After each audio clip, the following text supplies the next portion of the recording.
দাজ্জাল চারটা জিনিস দিয়ে আমাদেরকে পরীক্ষায় ফেলবে। কয়টা? এক হচ্ছে ইমানি পরীক্ষা, দুই হচ্ছে সম্পদ দিয়ে পরীক্ষা, তিন হচ্ছে জ্ঞান দিয়ে পরীক্ষা, চার হচ্ছে ক্ষমতা দিয়ে পরীক্ষা। সে ইমানের পরীক্ষায় আমাদেরকে ফেলবে। সে এসে বলবে আমি তোমার রব, এবং এটা প্রমাণ করার জন্য যা যা দরকার আল্লাহ তাআলা তাকে সব দিবেন। সে সব করতে পারবে। সে বলবে আমি তোমার রব। যদি বিশ্বাস না হয়, তোমার বাবাকে যদি জীবিত করে বিশ্বাস করবে? অনেকে বলবে হ্যাঁ আমার আব্বাকে জীবিত করে দেখান। তো তার বাবাকে ঠিকই সে জীবিত করে ফেলবে। আসলে শয়তান তার বাবার সুরাত নিয়ে সামনে দাঁড়াবে। আরে তাই তো, এটাই তো আমার বাবা, এটাই তো আমার দাদা। মানুষ ফিতনায় পড়ে যাবে, ইমানের ফিতনায়। সে ভাববে আসলে এটাই বোধহয় আমার রব।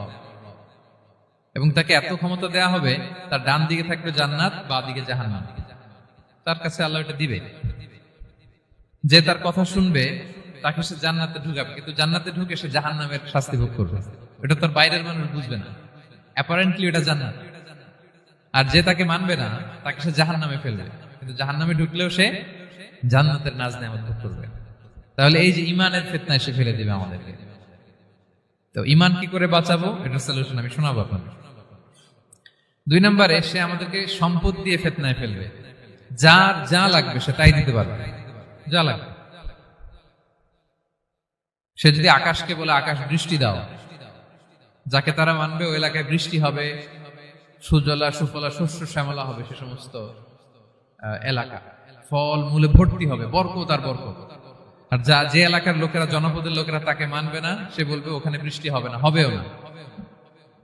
ওখানে খরা, দুর্ভিক্ষ, মাটি ফেটে চলছে, মানুষ না খেয়ে মরবে, মহামারী, দুর্ভিক্ষ দেখা দেবে।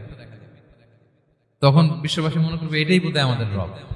তার মানে সম্পদ দিয়ে ফিতনায় ফেলে দিবে। 3 নম্বর হচ্ছে নলেজ।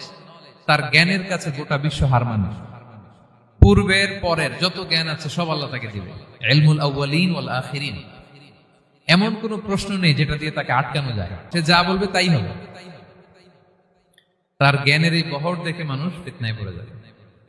4 নম্বর হচ্ছে দ্য ট্রায়াল অফ পাওয়ার, ক্ষমতা। তার ক্ষমতার সামনে সবকিছু একেবারে ছিন্ন বিচ্ছিন্ন হয়ে যাবে, এত ক্ষমতা হবে তার।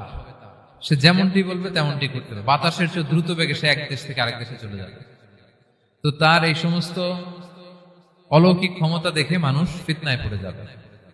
এবং এই ফিতনা, এই পরীক্ষার মুহূর্তগুলোতে মানুষ কিভাবে নিজেকে ধরে রাখবে তার সলিউশন আল্লাহ তাআলা সূরা কাহফে দিয়ে